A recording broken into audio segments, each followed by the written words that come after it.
beautiful friends, it's Amanda here, and today we're talking about a brand new palette from Urban Decay. This is the Naked Wild West palette. It is currently available here in the States. It's priced at $49 US, and Urban Decay is really amazing about being very clear when and where their releases are going to be available worldwide. They have a big long list of all of their global release dates. So I'm going to put all of that information down in the description box. If you are not watching from the United States, then check down there and see when and if it will be available in your country. Let's take a close-up look at the packaging. This does have a sort of shifty snakeskin reptilian type of pattern, which I had never thought about this fact until the ColourPop That's Taupe palette came out, and a lot of people said that they super hate snake print things. I'd never really thought about that before, but it makes perfect sense. Personally, not something that bothers me. I actually think this is really pretty, and compared to the That's Taupe packaging, I think this is a lot more interesting and dynamic. I really like this. I'm not a huge animal print type of girl, but I think this is really pretty. It definitely fits the theming here too, with the Wild West kind of rattlesnake cowboys. And okay, anyway, I scrutinized the back of both the outer carton and the palette itself. I don't see anything here to indicate that there are any pigment warnings in here, so you should be good to go with all of these shadows. And this palette is very prominently labeled as a vegan palette. Urban Decay is a cruelty-free brand, and this palette is completely vegan, so no animal-derived products in the Naked Wild West palette. The packaging here is a heavy-duty plastic. There is a very sturdy magnetic closure. And like all of the other Naked palettes, this does come with a double-ended brush and a mirror inside the palette. Same layout as all the other Naked palettes. Pans are the same shape and size. Same sort of layout here with the shade names underneath. This is a very matte, heavy palette as far as the finishes in here go, which I think is nice. It's a nice change of pace for Urban Decay. Typically, their palettes tend to be very shimmery. It's nice to see a wide variety of mattes here. We have 7 matte shadows, 1 satin finish. The very first shade here is a satin, and the remaining 4 shades are shimmers. Let's jump into the swatches of this palette. I want to show you both finger and brush swatches. All the swatches are done on the inside of my arm with no primer down first, just the shadows straight onto my skin. The finger swatches will be pictured on top, and then each corresponding brush swatch will be directly below. All of my brush swatches are done with a dry brush. I'll use my e.l.f. flat eyeshadow brush, and I'll clean the brush off in between each shade using my Verimono color switch. That way there's no shadow transfer between swatches. So let's take a look at those swatches now. I really particularly want to draw your attention to the lower row, the brush swatches. These look in every single case as good or better than the finger swatches, and especially the last part of the palette, those deeper mattes, they really shine with brush application. Now that you've seen this palette swatched, I want to show you a really quick and easy tutorial for this eye look that I'm wearing in today's video, and after the tutorial I'll show you a couple of comparison swatches. I'm going to start just like I always do by priming my eyes with my favorite eye base. It's the MAC Paint Pot in the shade Painterly, and I typically like to set my eye base. I'm using the shade Standoff here for just a little smooth, even base.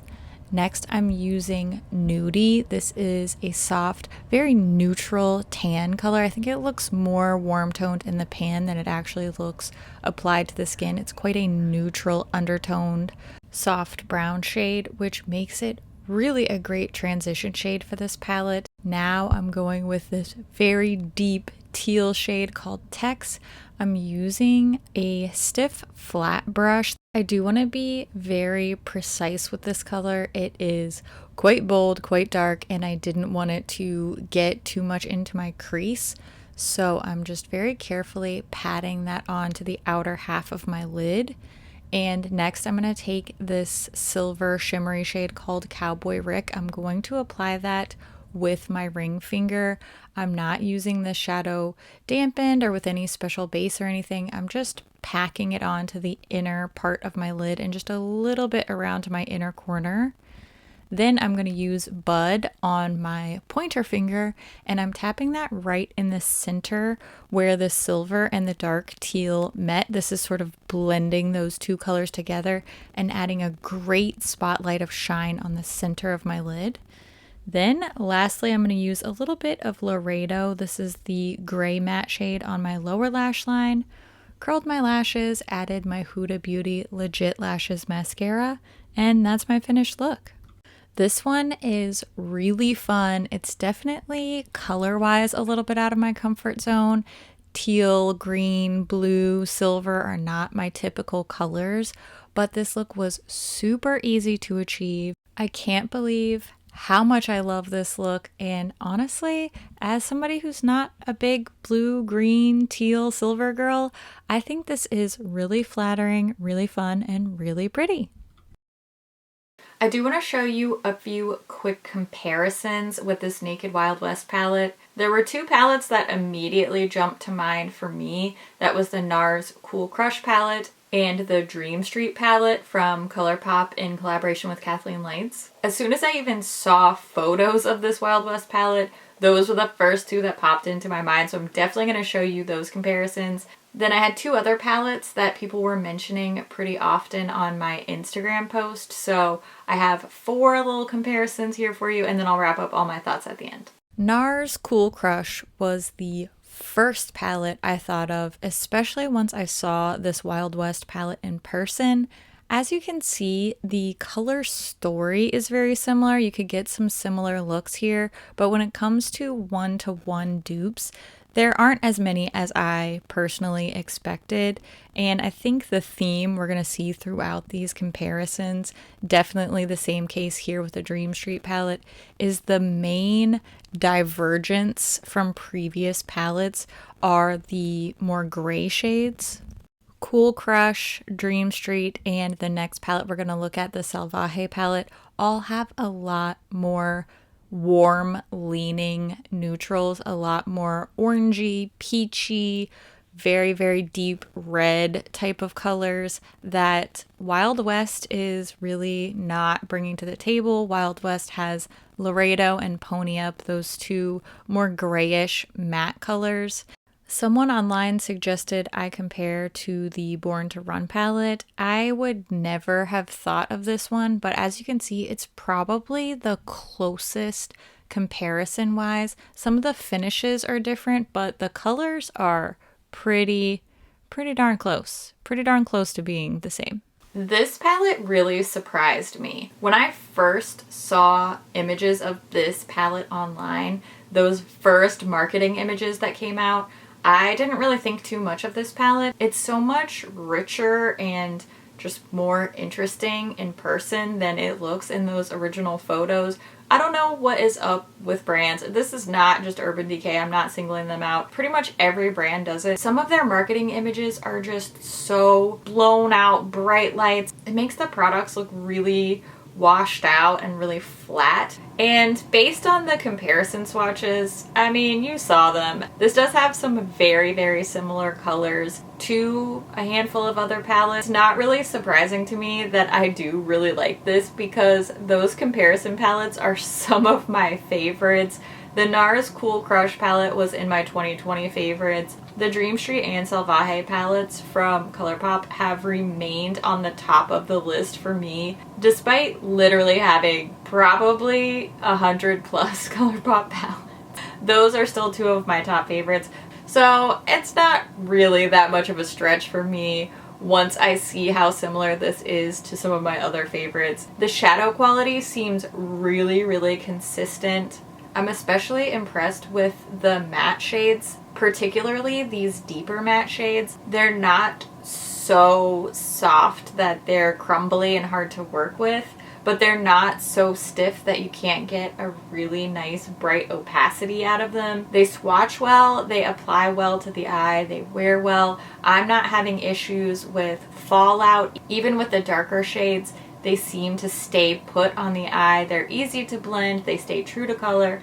I don't really have a bad word to say about this. I think this is particularly interesting because we have these gray tones mixed in with some warm tones, a couple of pops of these tealy turquoise colors. I think it's interesting. I think it's fun. Being heavily neutral really makes sense. This is a naked palette. The naked palettes are supposed to be a variety of neutral palettes and neutrals with a twist. This fits perfectly within that family. As with any release, there are always going to be people who love it, people who hate it, and everything in between. I am surprisingly one who loves it. I did not expect to like this palette based on the images, based on the fact that a lot of these aren't really my comfort zone type of colors. And I said the same thing about the Cool Crush palette when it came out, and I ended up loving that one. I really want to hear what you think about this Naked Wild West palette. Are you interested in it? Are you passing? Do you already have some of the comparison palettes that are similar? Even when we don't agree on things, we don't have to like the same things. I always love to hear what you think about things too, so make sure you leave all your thoughts down in the comments below. As always, thank you so much for watching, and I'll see you in my next video. Bye! I wore my blue earrings for another kind of bluish eyeshadow look. I love these. Aren't they cute? Okay, sorry. Distracted. Focus. Alright.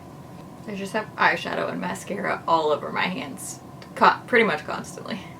And then the remaining 4 shadows. I was trying to say shades and shadows at the same time and it came out like shadios.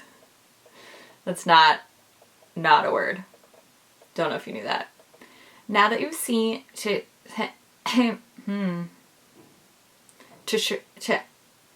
why can't I talk? I'm getting so frustrated. I've been doing so much blue already this year. I'm really proud of myself. Honestly. Okay. Focus. How many times have I told myself that already in this video? It's going great. People were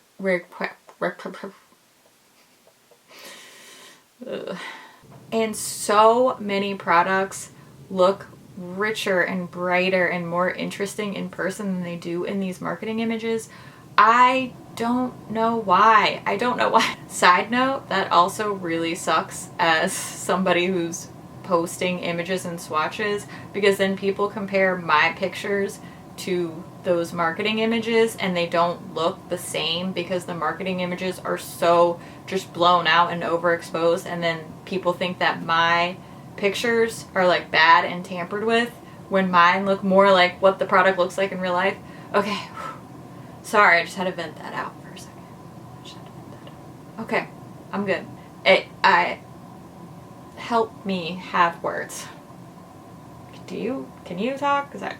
I've really been branching out more. This year I said I was gonna do more blues, more greens. I've even been throwing in some little cool tones here and there, you know. Just spicing it up.